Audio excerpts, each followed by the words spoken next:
Can you remember the last time someone helped you? When you didn't even have to ask? Homework, check.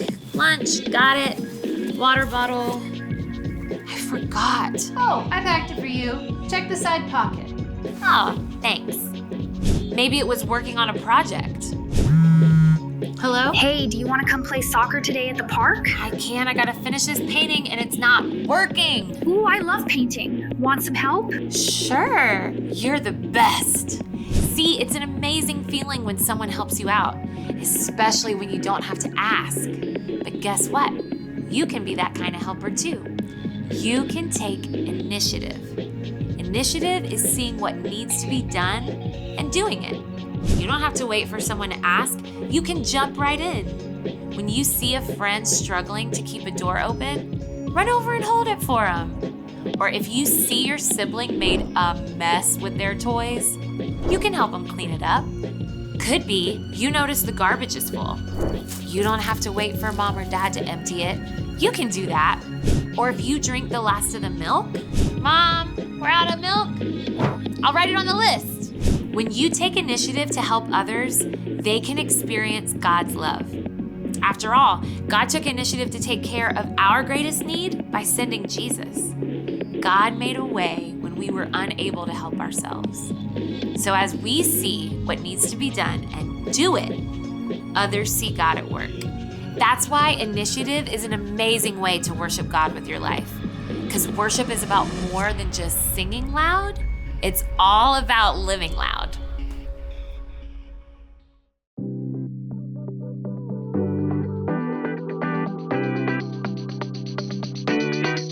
You died for me so that I could live. I have received so I can freely give. I believe in your promises. Help me use the gifts you've blessed me with. I know you were always faithful. Came and made a way back when I was still unable. I'll go wherever you're moving. Keep making me new. God, I want to be used by you. All for your glory. I'm looking for every way to look like you. Part of your story. My life has changed so that I can look like you. You're my solid ground. You are my smile when I'm feeling down. Help me look up and look around. To care for others as you teach me how. I know you were always faithful. Came and made a way back when I was still unable. I'll go wherever you're moving. Keep making me new. God, I want to be used by you. All for your glory. I'm looking for every way to look like you. Part of your story. My life has changed so that I can look like you.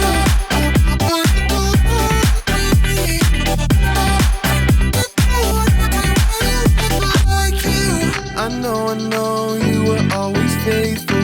Came and made a way back when I was still unable.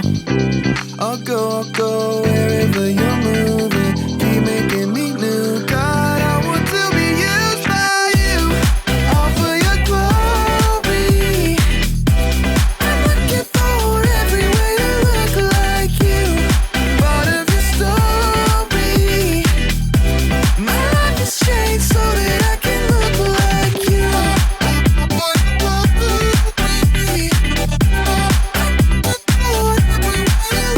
Like you.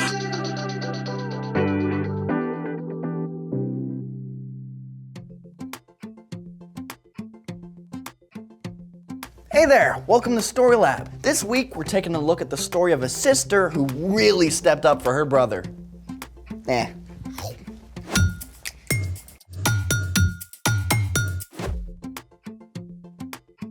Hey, I'm Zeke. And I'm Carter. All month we're talking about what it looks like to love God by keeping our eyes open for ways to do God's work. Hey, your strawberries finally came in. Yeah, May I have one? well, someone or something beat you to it. Want one? No thanks, not anymore. But what happened? Looks like an animal chose violence and took it out of my poor plant. Yeah. Was it your dog? What? My Otto would never. I mean, oh, just look at his squishy little face. I mean, you look so cute. And anyways, I think your cat did it. What? Yeah, My Simba? Yeah, I saw cat prints in the pot next to the strawberry No. plant. Simba doesn't even like strawberries. How would you know that? Look at my Simba. Yeah, let's see him. Oh, Look at it. That's my that is a grumpy cat. He's not grumpy. He That's absolutely That's chose- his natural face. Anyways. He looks cute. There's only- I'm pretty sure it Are was you? your Otto. No, absolutely not. Yes. There's only one way to find out anyways. Forensic science, my dear Carter. Forensic science. Are you ready? Let's make it. Okay, so we got the metal fence. The water, Right, and right. the plaster, and the wooden stick, and the mixer. Awesome, So okay. it seems like we have everything. Yeah, we got everything. Behold the evidence. It's obviously a cat paw. No, that definitely looks like something a dog would make. Well, let's find out. In the planter, there remains a paw print of the perpetrator of this particular plant predicament. Step 1, put the fence around the print carefully so the plaster doesn't overflow. Ever think about putting a fence around, say, Otto? How dare you! Be careful not to press the fence too deep into the soil. Just right on top. Perfect. All right. Step 2, mix up the plaster of Paris. 1 part plaster with 1 part water. Now, we've got to work fast or the plaster will harden before we even get a chance to cast. Just like your cat worked hard at destroying all my strawberries? Ha ha. Step 3, pour the plaster over a wooden stick to guide it so it doesn't get too messy and flood the dog print. Oh, you mean cat print? No, I meant dog print. Sure. Great. All right. All right. And now we wait at least 30 minutes. For really good results, we can leave it overnight. Oh, this is taking forever, Zeke. Evidence can't be rushed. Or you can just admit it was your cat. Never. Hey, actually, I know how we can pass the time. If you say play a game, I'm in. I bet I can come up with way more reasons why cats are better than dogs by the time this drops. You're on. Cats are quieter. Dogs are way more fun. Cats are definitely cleaner.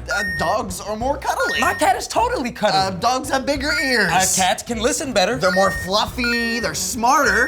Cats are more You comprehensive. don't even know what breed your cat is. Yes, We got I do. He's a corgis, beautiful We got border breed. collies. We got We got Australian orange cats, shepherds. black cats, they're yellow just cats, colors. and They're not everything. even actually, they're smarter. They're No, different no, ones have cat- different cats stuff. are more creative. Time's up. Dogs win. You were just making stuff up. Well, so were you. Let's see the cast.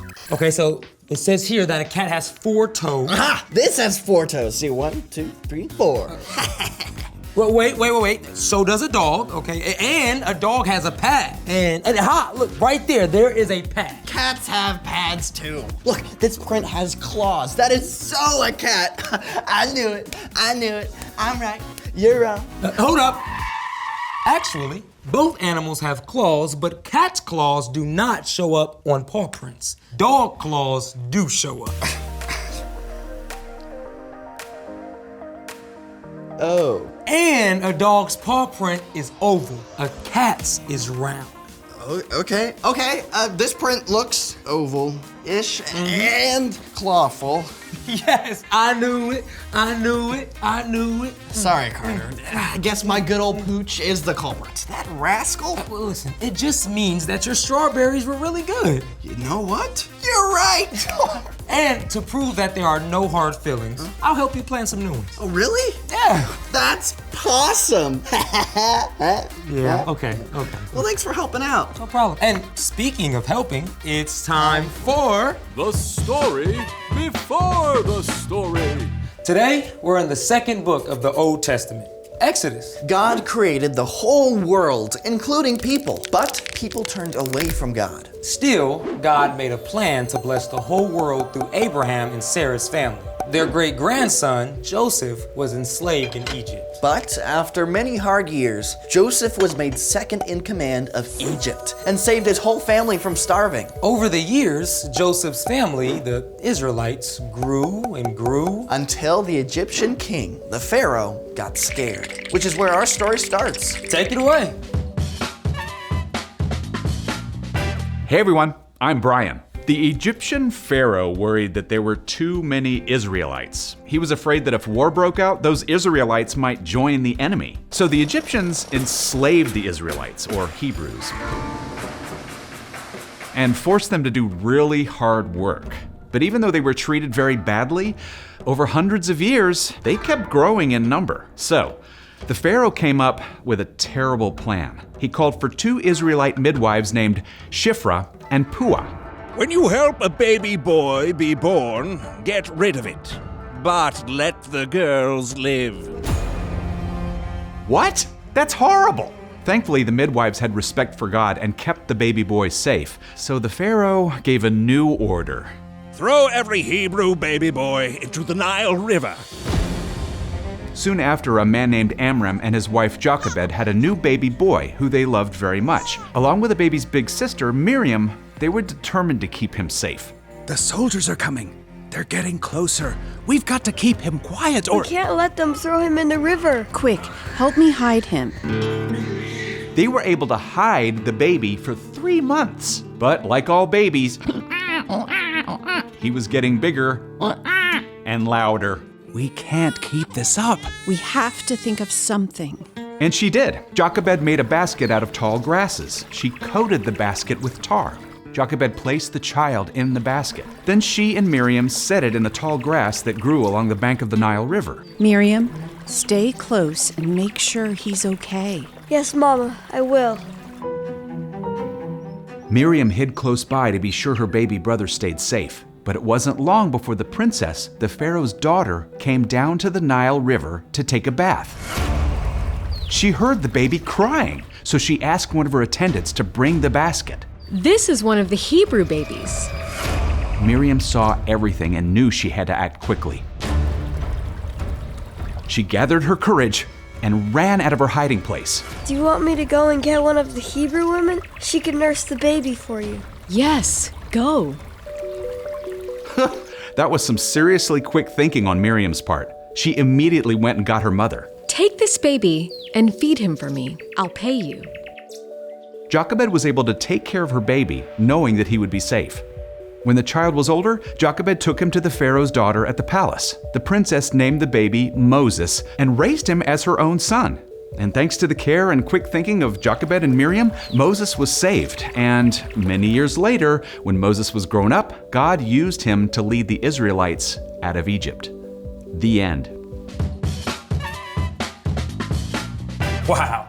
So Moses was supposed to be thrown into the river, but his mother actually saved his life by hiding him there. Right? And his sister really stepped up too. Yeah, they didn't wait around for something terrible to happen. They took action. So what's our part in the story? Well, just like Jochebed and Miriam, we can keep our eyes open for the needs of the people we care about.